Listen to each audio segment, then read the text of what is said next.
I was at work. I was working at Lincoln Life at the time. And everybody was told they could go home, but I was so busy I didn't. So I simply worked right through it and kept the radio on. I have to tell you the truth. I processed what happened. I saw what happened. And I had so much to do that I simply just kept working. I had to write a publication for agents, for insurance agents, and it was so consuming that that's what I stayed with and really thought about the event afterwards. I think we blew it in a lot of ways. We had the world's goodwill on our side.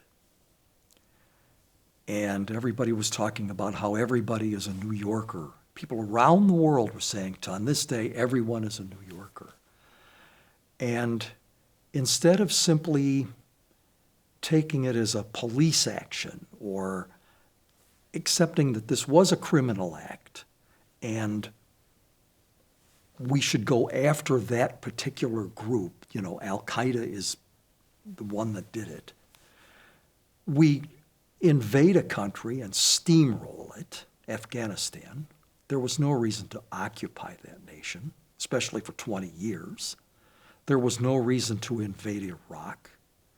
I know this won't make me win friends and influence people, but as far as I'm concerned, Putin in Ukraine is the equivalent of America in Iraq, and America in Afghanistan, and America in Vietnam.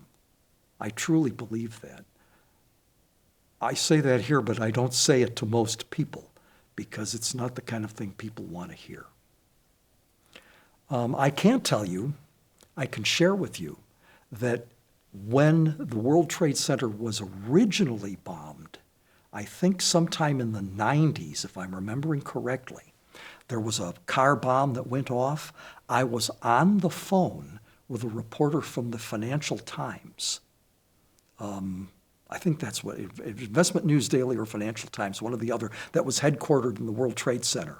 And she had to get off the phone because it had just been bombed. So that's one strange touch with it. I was at home. I had gotten up to get ready for school. I was in college at the time, and I turned on the TV. I always watched Little House on the Prairie while I was getting ready, and when I turned it on, the news was on showing the Twin Towers, and one of them had been hit, and I actually saw the second one get hit on the TV. I tried changing the channel because I thought it was a joke or it was a movie or something. It wasn't real, but it was on every channel, and that's kind of when I realized that this was real, and it was terrifying. I did end up going to school, but I remember everybody kind of being on edge, especially if a plane flew over or something, a weird noise happened. So I did go about my day normally, but there was a bit of tension to it. I think it's important to remember that we need to stay united as a nation and support each other, especially through really terrifying and horrible things like that. I was actually on the front end of a national genealogy conference that was taking place in Quad Cities, Illinois. We actually drove out the day before. I was in the hotel lobby where we were going to have our board meeting, and everyone was sort of gathered around TV monitors. I just kind of gave it a quick glance, and I happened to look up and see the first plane hit the tower, and people were just like, is this a joke? Is this a prank? Is this like funny business with a news hoax? And then we saw the second plane hit the tower, and people were just like stunned, shocked, speechless, not really fully understanding what was going on. It was really surreal. Like, did this really happen? For hours afterwards, you'd like did this really happen? Did that really happen last hour? Did that really happen this morning? Did that really happen earlier today? We had a big board meeting that was going to take place at 10 o'clock. We delayed that till the afternoon. We ended up firing the executive director of this organization that day. So it was just an all-around pretty miserable day on every level. But it was punctuated at the end of the day with early arriving conference attendees, those who arrived by car, because those who were coming by plane weren't going to make it. All in the conference hall in a balcony area, singing "God Bless America." I mean, as maybe non-ceremonious as it might sound today, it was just appropriate for that time and that day. What I remember from that day, and I would hope that others would remember from the day, is how fragile life is in many arenas and on many different levels, and how fortunate we are. Sometimes we miss the little things in life and how those little things can be interrupted without really any notice and without really much of ourselves having a whole lot to do with it. So I think that was my takeaway. We do feel powerless when global things happen, when big things happen, but I'm a big fan of life lived in the small places, and that kind of reaffirmed that, yeah, we should remember how fortunate we are to have the small things in life, the really important things, friends, family, relationships, and ability to do a lot of the things that we want to do.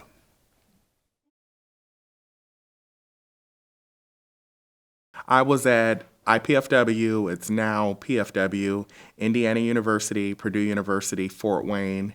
I was in Kettler Hall having lunch that morning, and I remember seeing televisions mounted, and there was a plane that hit a building in New York. And the first thing that came to mind was, oh my God, what's happened? And the second thing, or the second thought I had was, I had just lived on that side of the country a couple years before, I moved back here to Fort Wayne, and I was thinking, oh my God, this could have really affected me, had I gone to college here or had I been traveling in New York. And so that's what I immediately remember. I don't remember so much what happened after hearing the news, after viewing it on television, but I went home and my mom and my grandmother were watching, CNN footage on television. And the three of us just sat amazed, or I shouldn't say amazed, but we were just kind of spellbound by what happened. I remember we prayed, said a prayer for the country, and just stayed glued to the TV, seeing, what was going on. The terror, the tragedy, the fear of the unknown. We hadn't seen anything that catastrophic since a war, so just domestically we were trying to understand, how this happened, why it happened, what we could do to, maybe prevent it from happening again.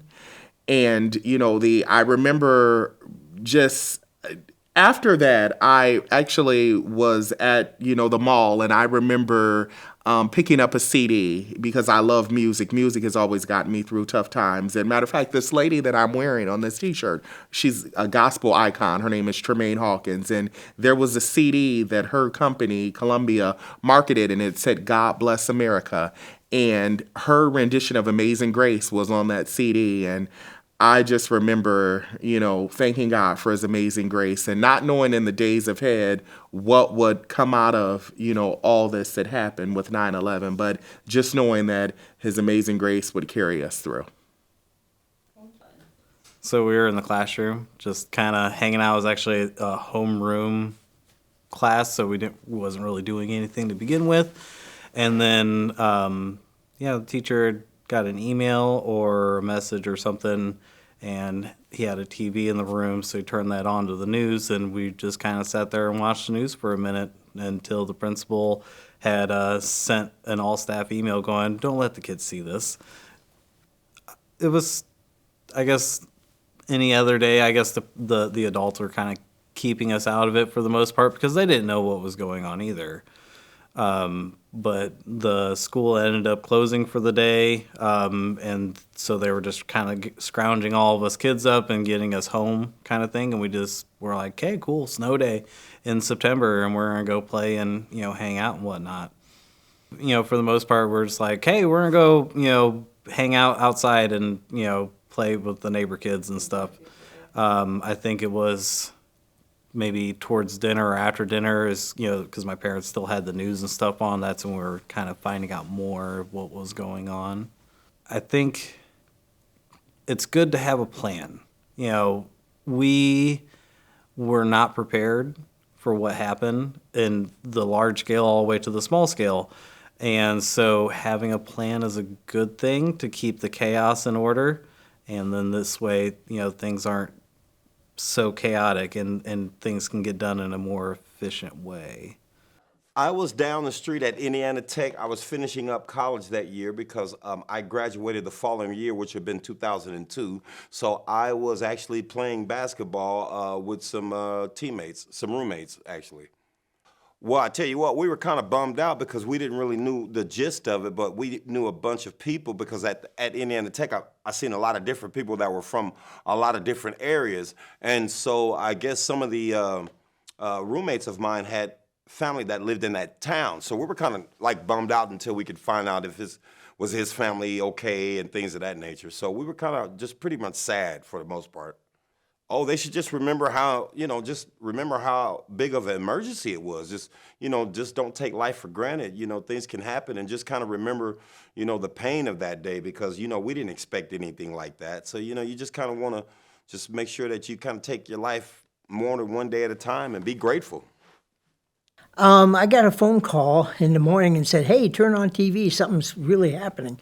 So I turned it on and I seen one of the towers on fire. And I thought, wow. I know construction because I'm a contractor. I'm thinking, that is really serious, And I was so surprised that the building collapsed. To me, it doesn't make sense that the building would collapse, especially both of them. So to me, that's very fishy. After seeing the president that was talking about ducks or something to the kids, I thought, gee whiz, this is a very serious situation. I can see how it's going to really step up the money and all the support for the terrorist and like that for national security. And so I was hoping it wouldn't slow down the travel and stuff at the same time, because usually that repercussion happens. So that we're very vulnerable and that everybody has to watch out. We just don't have police or home security that's looking around. It's up to us. We need to, each individual, when we see something that's not right, we need to do something about it right then. Either try to evade the situation by slowing that person down or getting in the road, or 911, call the police and alert them that something is not right. And so I think we need individuals to speak up and say, hey, I want to protect my country. Well, I was here working that day. It was at the library, and the library was launching its capital campaign for the new buildings. It was going to be the big launch date, and it was crystal clear, bright blue sky day. And I was working in the back office. It was before we'd opened, and my wife called, and she'd been watching the Today Show or something like that, and watched and saw that one of the planes go into the first of the South Tower. And she was pregnant with our son at that time, and she was really kind of disturbed. They thought it was just a light, small plane type of crash. And then another plane went in, and she called back and said a second plane's gone in. And I knew right then and there that we were under attack. And of course, we didn't have good internet then. We had a computer in our office that we were sharing, and we tried to get into CNN, but it was jammed. We didn't even have the bandwidth to handle, even to get into news databases to see anything going on. That we just saw a frozen picture on CNN showing an exploding plane into one of the buildings, and it was very strange. Just trying to get information about what was happening was hard. And our secretary, Kay Spears, was in another office at that time. The librarians were in one office in genealogy, and there was another workroom. And she had a radio, and she was listening to what was going on. And so she had told us sort of piecemeal what was happening, and we heard about the third plane going into the Pentagon a little bit later.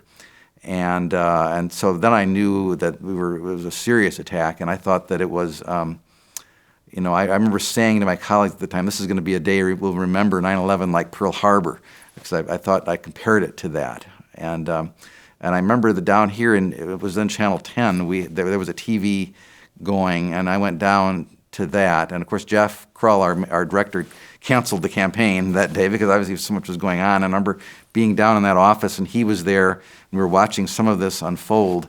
And I think the library put up a TV maybe in the main lobby downstairs so the people in the building coming through could see what was going on as well. But it was hard, just hard to get information at all. That's how I remember it.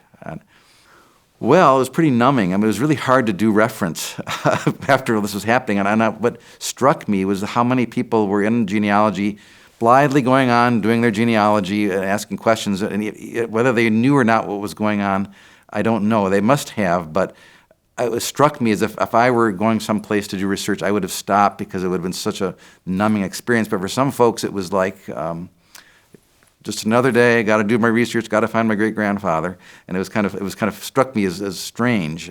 There was a conference going on at that time, a genealogy conference. So our director, our manager, had gone to that with some other librarians. So there was only a skeleton staff of librarians here at that time.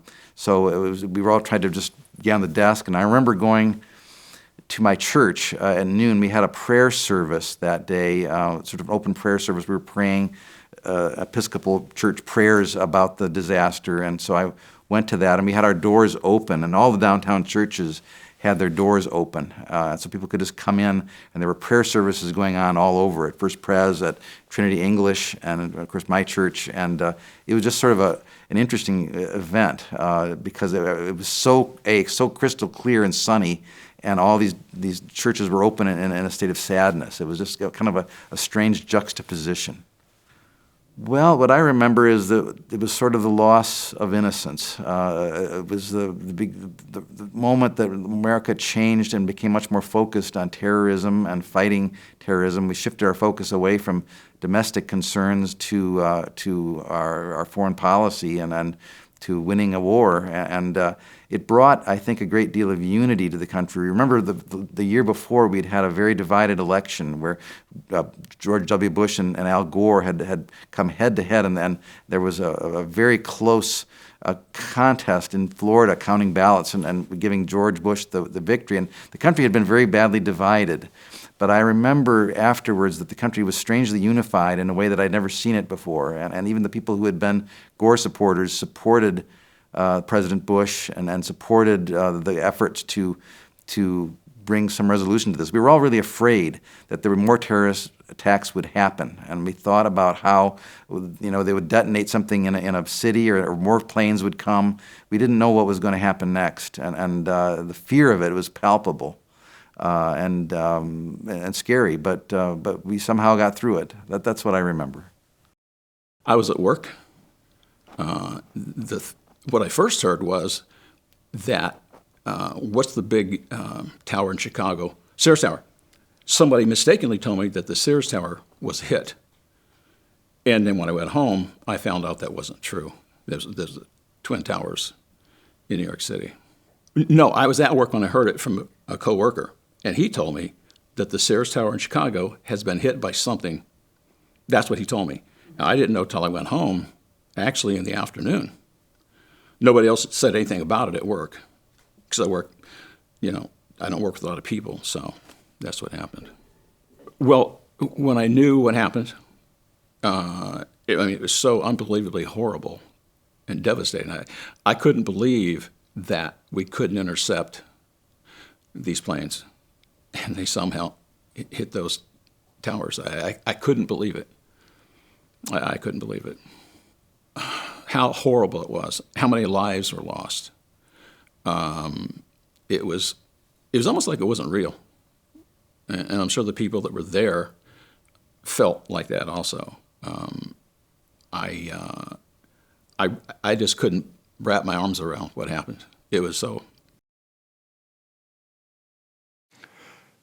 When I first heard about 9/11, I was actually working construction, and I had gone back into an office to basically find the person in charge of the property site because they hadn't marked their landlines and we needed to drill. And it was a very busy office when I first got there. And then when I went back in to be like, I can't drill a hole without knowing where gas lines are, I was like, I'll just go back in and see where somebody came out and marked them or not. And the whole office was empty. There was no receptionist. There was no phones ringing. And kind of everybody just disappeared. So I had to make my way through this office, kind of Marco Poloing it, and finally found everybody silently in the in their break room gathered around like a TV. And I could just see through some heads of like the still picture of what was going on. And nobody acknowledged that I was there. And I didn't know what was going on because nobody would really tell me.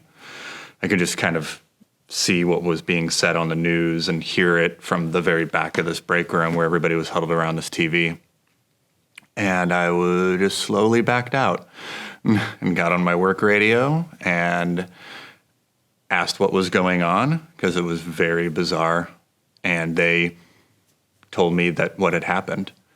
So we all came back, and of course, working for a construction company or any company, I have no idea. It was they were just like, maybe there's going to be a gas shortage or something, who knows? Everybody had to fill up their gas tanks and all that stuff. But yeah, it was very bizarre finding out and not really knowing until kind of a little later, piecing it together. The rest of my day, as I returned from construction, like going back to the main yard, is we had a gas pump there, and all the bosses and owners were so concerned. It was everybody fill up their gas tanks. Let's go fill up every available gas thing that you can find, it was very silly and very extreme because it was not human in a way. Everybody was more concerned about money and how it would affect their business than how it would affect people. But it was still an early-ish day, so you saw your roommates and you hadn't talked to them all day, but they're home from work early, you're home from work early, TV's on, everybody's just sitting around, no one's talking. And I think that was pretty common. So, and then you kind of all had to still go back to work the next day. I don't know what people should probably remember from that day, because I feel like it was good that there was such a strong sense of community that everybody wanted to help. But at the same point, I found it kind of sad that it took such a tragedy that it made everybody want to finally kick in and help for something like that. There'd be such a major shocking thing that happened before everybody wanted to kick in and do a blood drive or give money or things like that, as opposed to things that happen every day, slowly, incrementally. On 9/11, I was working at Joslin Slater Steel in Fort Wayne. I was in the maintenance department, and it was approaching 9 o'clock when our break time is, and I just went into the break room where we had a radio running. And when I was the first one in the break room, and I heard the news that about 911. The details were very, very minimal at the time. So as soon as I found out, we had a section of the plant where we kept all our maintenance parts and stuff, and there was a couple people that worked in that area, and they had a computer and they were online most of the day. So I immediately hurried down to their area to tell them about it. And when they went online, then we saw everything as it developed on the screen and stuff, and they were totally shocked too, just like I was. Well, it was kind of subdued a little bit because everybody was hanging around radios and stuff that because that was, nothing like that really happened in the United States in our lifetime that we remember real well or anything, So it was of course, everybody on lines and machines and stuff had to keep working and stuff. But I was on call, so I got to see a little bit of the pictures that they had of the first planes and stuff, and it was just unbelievable. It's even what is this? 9/11, 20 years past now, something like that. What was it, 01? So 21 years now. Yeah. My mind's a little bleak after that. Oh, that's a very good question. I would say that life is precious. You never know when the man upstairs is going to take us away. There was so many of those people that had loved ones that had to see it all unfold and know that there was probably no chance that they would survive, and I suppose you just have to be thankful each day for what we have, and hope that something like that can be prevented. And it's sad with the current events in Ukraine right now that there's a possibility that could happen right here in the United States again. So I suppose be prepared. I was actually at home, and I was getting ready for work. I don't normally turn the television on, but on a whim, I did. And there was, the news channel I had turned on had what I thought at that moment were old pictures from the 90s from when somebody had tried to set a bomb in the Twin Towers, and that had failed. And I'm watching this and I'm thinking, why are they showing this?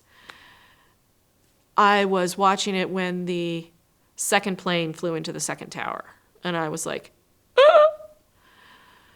And then I realized I had to get to work, and I was like, but I don't want to miss anything because this is a scary thing that's happening live and nobody knows anything. So I got in the car and turned on the radio, and hey, there was something on the radio about it. So I listened to the radio when I got to work, and nothing happened that day like at work like it was supposed to. And I just remember being in shock for like a week afterwards. I think I listened to entirely too much news, and it was just so overwhelming. And I didn't realize it until that weekend. I was a bridesmaid to be in a friend's wedding, and her mother was making the dresses. And so 3 of us piled into a car to drive to her mother's house in Ohio. There was no news. There was no news for the whole day, and it was such a relief. So that was the first time that, I realized that one must take a step back from the news cycle and pause and crawl into your shell and read a book or talk to a friend or people. I think what people should remember is that we are capable of unity.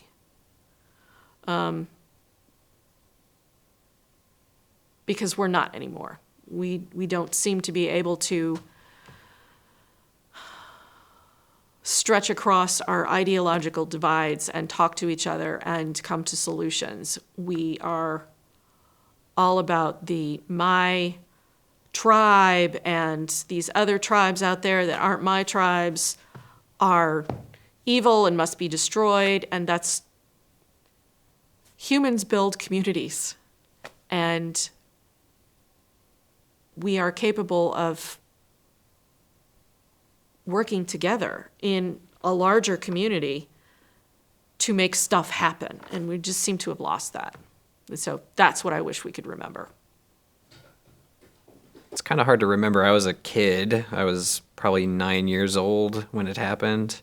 And I remember being in elementary school, I believe. I remember being in class, and I do remember a tube TV being kind of wheeled out to show us, which it's weird. It almost feels like a fake memory. Like you know how like memories will feel like sometimes you can make them up because you're just trying to recall, and you're. I think at one point. It just seems bizarre to me that a teacher would wheel out a TV to show children what's happening, but I think that's what happened. I think they brought it out, which makes sense. Like, I think it was kind of an educational moment for all the kids to try to, teach them kind of what's happening and how to maybe guide them on how to feel. I don't remember it, but I feel like that was probably what was going on. Was they were telling us kind of like, this is what's happening, and asking us kind of how we feel about it, and just kind of, I don't recall what my emotions were in the moments, but I do remember seeing the footage on TV and kind of the classmates all being around and huddled around it. So yeah, that's interesting. That's really all I have. I think maybe just remembering that. I feel like in the time, community felt really like close, like everything felt like it kind of sucked in, like where you might have had distance with the community around you, suddenly everything was much more like community focused, and everyone seemed to care a little bit more. So maybe that's a good lesson from the time, is just remember to have your community maybe a little bit closer to you than you normally do.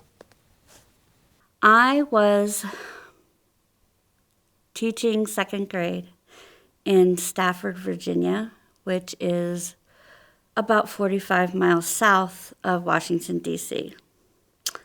I was blissfully unaware of anything going on. It was a beautiful fall day for Virginia. The sky was blue and cloudy, and everything I heard later, it didn't seem to fit. But yeah, we were just doing announcements and getting settled and learning our routines for school. And a teacher came by, and she was crying, and I didn't know why. And she just pulled me over and said, and then I knew. A steady stream of parents coming to pick up their children, understandably so. It's a huge military area. I lived just minutes from Quantico Marine Base. And in fact, our school and our playground, we would often see the Marines practicing, and it always meant safety and freedom to us. And so then, all of a sudden we were hearing, it got deadly quiet because nothing was moving around. And so the rest of the day, we just kept teaching as best we could, but we didn't know if any of our children's parents, our students' parents, had been hurt or anything. Luckily, much later in the afternoon, we found out that none of our kids lost parents, but as a community, we had lost several people, and that was pretty devastating. Well, from that day, as horrible as it was, everyone then jumped to comfort each other or do something to help. And so I always say that 9/11 brought a great love story about, because we met our neighbors from across the street then, and they had just moved there, so we hadn't really had a chance to get to know them. And it happened, and everyone went out with a candle that night, and we're standing in the street, like at their driveway, so we met our neighbors. And here we are 20 years later, and the neighbor that we met, and her daughter got married, and at that wedding, my daughter met someone that she got married, and it's just a beautiful love story if we had never met those people. And that's what I try to take forward, is just keep the hope alive, and beautiful things can come from tragedy. I was working at Hilton, Fort Wayne, and I heard it in the news when I was cleaning the room. It was terrible. I ran to the other room and I asked a lady if she saw what I saw, and she said no. I said, did you see what happened in the Twin Towers? And she said, what is that? I don't know. And I said, in New York. And I saw on TV all that big ball on the TV, and it was terrible. It was like the rest of the day was a very sad day. I remember all the chaos. Everybody was talking about it. And everybody was sad, and, they were saying, how can that happen? Because we never expected something like this to happen in New York, in our country. So it was terrible. So I had just turned 8 when it happened. It's about a week after my birthday. I went to a religious school, a place called Suburban Bethlehem, and it was a Tuesday, and I know it was a Tuesday because we had chapel on Tuesdays. And at the end of that chapel service, we were just about to do our group prayer thing and go back to class. And the head pastor of our church came downstairs and ran up the aisle talking about, saying, I just saw on the news that a plane has hit the World Trade Center. We have to add them to the list of prayers. So we did that. Again, I was 8, so I didn't really know exactly what was going on. We get back to our classroom. All of us are asking our teacher, what's the World Trade Center? Can we watch the news? Can we figure out what's going on? And she wouldn't let us. Got through school okay. My mom picked me up and told me we were going over to my godmother's house. It turns out her son, who was much older, had been on a trip to New York, and he was supposed to be at the World Trade Center that day. And they couldn't get a hold of him. So we went to her house and spent the rest of the evening freaking out. They were watching the news. I was watching the news. I learned where the World Trade Center was, finally. It turns out he actually hadn't gone that day, which was quite lucky. But he didn't have a cell phone, so he had to wait till he got back to his hotel, which took forever because of all the traffic. So everyone that was connected to my family lived and was fine.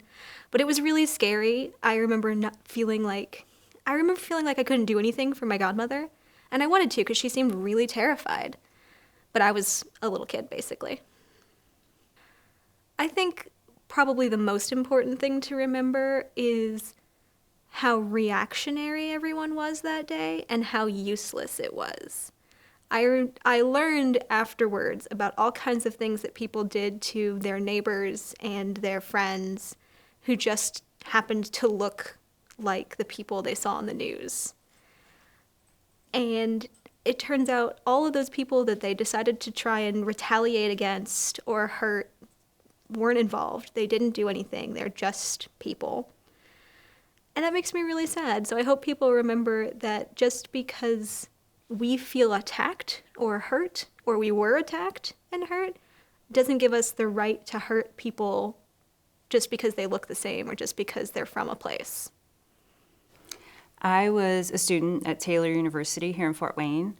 I was living in a house on South Wayne Avenue with some other girlfriends. And my mom called and said, honey, I know what a fan of history you are. She said, I think history's being made right now. You need to turn your TV on. So I did, and I turned it on in time to see the second plane fly into the South Tower. And I instantly ran and got my other roommate that happened to be in the house, and we just camped out in front of the TV. We were just absolutely floored by what was happening out there. We could just, you just couldn't wrap your head around it. It was a beautiful day outside. It was a beautiful September day, and it was like all hell had broken loose. And it was just this huge sense of disbelief. The other thing I kept thinking about that morning is I had gone with the roommates. We had gone to New York City. It was New Year's Eve 2000, moving into 2001, and we had gone down to Times Square, and we were trying to see the ball. Well, we didn't get there very early, and we were way back, and there was a large group of police officers, and so they were joking around. We were joking around with them about the ball, and they were making fun of teasing me about my accent, the way I was saying ball, and that's all I could think about was those police officers, and if they were okay. And it just added another layer of, it kind of personalized it a little bit more because of that. Well, we were glued to the TV. Watching all the news coverage. I remember, I've never forgotten it. We were watching Katie Couric on the Today Show, and she had a young woman on air, and the young woman was just distraught. Her fiance had been in one of the towers, and they couldn't get a hold of him. She had his picture. She was holding it up. She was sobbing. Was going way past her time that they had allotted for her. But Katie Couric, this seasoned professional, she herself was visibly upset. She couldn't cut the woman off. She just let her go on and on. It was gut-wrenching. It was really hard to watch. I remember Peter Jennings. I remember him crying on TV. He was really trying hard to keep it together, but he talked about calling your children and checking in with them and reassuring them.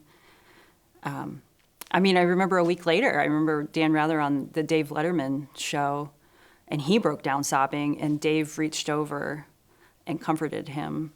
And it was just these trained reporters, and their humanity was on full display. They were just like the rest of us at that point, But I also remember from that day, the towers collapsing, and just not knowing what to think, like being amazed at that, because these huge things these huge structurally strong buildings, it's like, oh my gosh, and it just came down, and people running. It was insane, really. At some point, the campus closed, but they called all the students to the Commons, so we went there. We had a prayer time. The guys were all ready to go enlist. They were all ready to go fight the terrorists. I had never seen so many people with so many emotions at one time.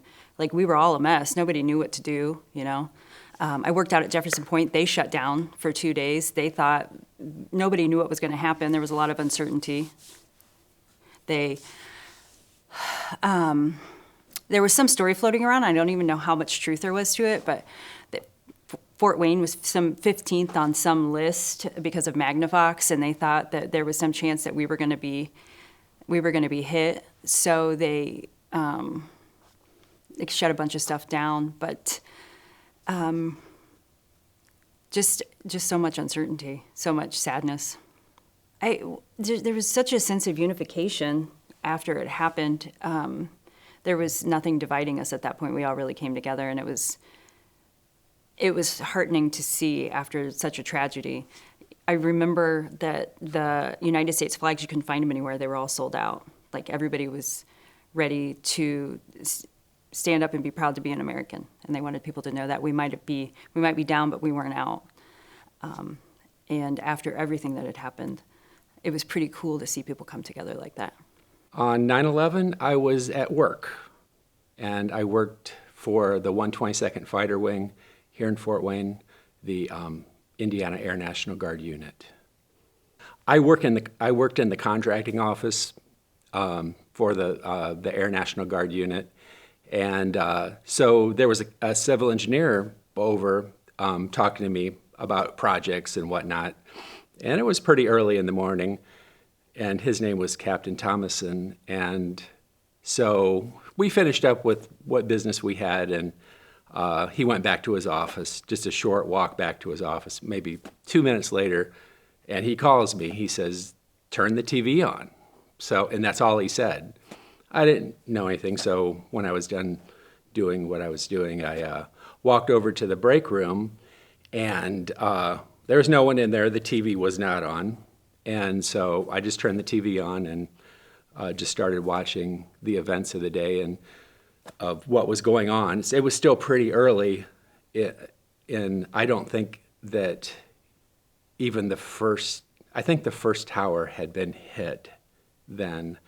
And then as I was standing there watching, a crowd, all the people in the supply, I was in the supply building, building 302, they started congregating around, and so that's how my day started. We had to kick all of our contract employees off the base And I remember in particular the janitors were very concerned because about getting paid because, they were, they lived paycheck to paycheck. I remember being at the airport, it was no fly, no one could fly. And I remember we were outside, that's back when I smoked, and I've since quit a long time ago. It was soon after that I quit. A plane flew over, a single plane, and we were just like, kind of freaking out a little bit. So, but the rest of the day, they let me go home about somewhere in late afternoon, and I was told that I had to come back to work and spend the night there. So that's what I did. I went home, fed the cats, and just got a few things, went to the gas station, and I remember the prices had shot up. I stopped at the one on Fairfield and Maxine. I lived in Southwood Park then, and so just went home real quick, got a change of clothes and a different uniform. I think I got some comfortable clothes and went back. And I spent the night in my office on a cot, and it was not comfortable. What people should know of that day, just that one thing that I took away, you just never know what's going to happen in just a blink of an eye, and your life changes forever at just a blink of an eye. And I don't think anyone was prepared for that, so I think that's what I took away from that. I was at home getting ready to go to work, and I was watching Good Morning America on ABC. Mayhem. As far as I got to work, and I work at the Allen County Public Library, that was the day that we were going to kick off the referendum. So there was a lot of celebration, in a sense, planned for that. All that went to the side. When I got to work, they said, Jeff Kroll's looking for you. Jeff Kroll is the director of the library. So I was like, do you know what he wants? No, he's just looking for you. I said, okay. Obviously when you get to work and the director's looking for you, you kind of pause and take a moment. And so I did find up where he was. And yes, Jeff, how can I help you? We need TVs. Because obviously, as far as 9/11 was first and foremost on a TV everywhere. And so obviously Access Fort Wayne is the TV department of the library. And so we rolled TVs out and hooked them up where we could as far as in the library. And that's obviously still reflective of this facility. We have a video wall, and we have that hooked in as far as so we can put weather bulletins or sports, Olympics, whatever sort of thing as far as the flavor of the day out there for the people to see. There's so many things to remember. The tragic loss, first and foremost, as far as, I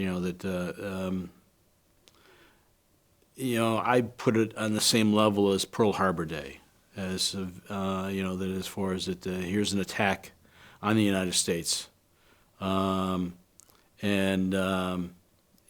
just basically as far as, oh my God, this is just such a tragic, tragic loss. Not only in New York, but also as far as in Pennsylvania and the other things that were involved in that day. It's a little bit of a unique situation. I worked for Psychological Services, LA Unified, and I had pretty much just walked into our district office coming to work, and I heard about it from the few people that were there at the time. We didn't have TVs in the office. It was someone had a radio, and we started listening to what was going on. We were much more concerned with all the schools and what was going to happen, the impact on children. Pretty much it was kind of a triage situation because it's a school district. And as information came in from this school or this principal or whatever, we just started coordinating with the psychologists, counselors, anyone that we had that we knew wasn't assigned specifically at that day and or time that could go out. That when you have 750,000 students in a district, it's at our level, we weren't personalizing anything. Really to be kind to other people, to reach out, to help anyone, put your own qualms aside, your own beliefs, and move forward.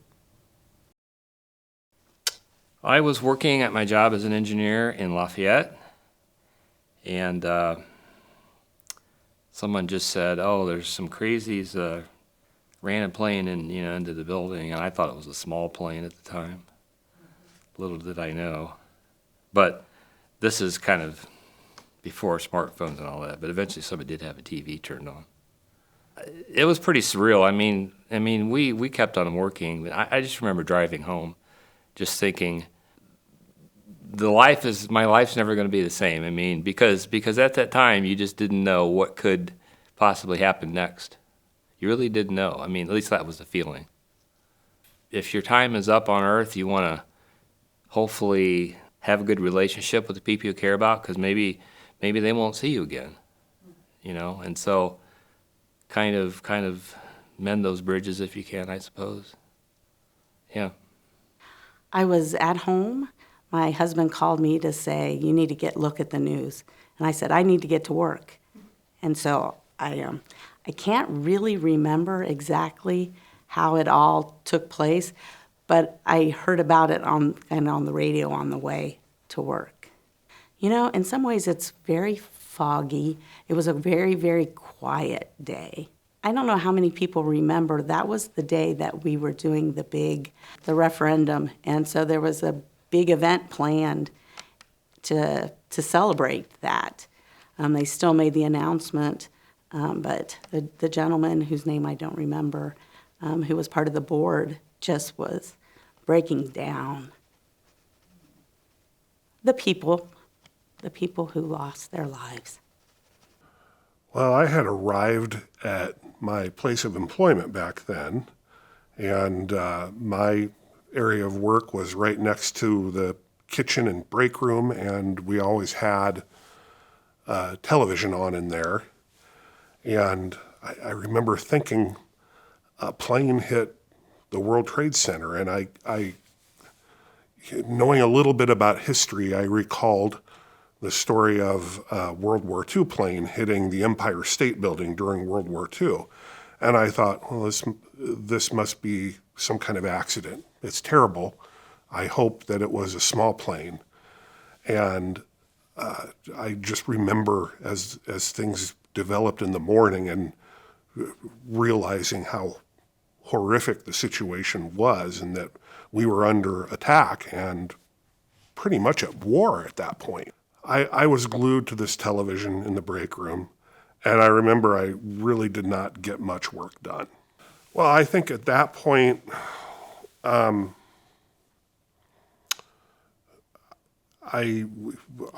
first child had been born, and I had to do one of those things where as a parent you contemplate what kind of world my child will have. And so that was certainly on my mind throughout that day. Well, I think at this point, stories of heroism and bravery and hard work as far as rescuing people and finding ways to solve the problems that happened that day. At this point, 20 years later, those are the kind of things that I hope we remember the most.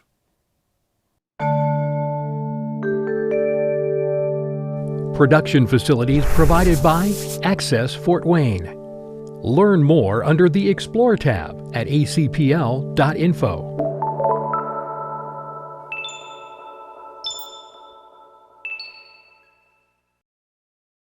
The views and opinions expressed do not necessarily represent those of Access Fort Wayne, the Allen County Public Library, or any other supporting group. If you or anyone you know might be interested in making a television show, please call 260-421-1250.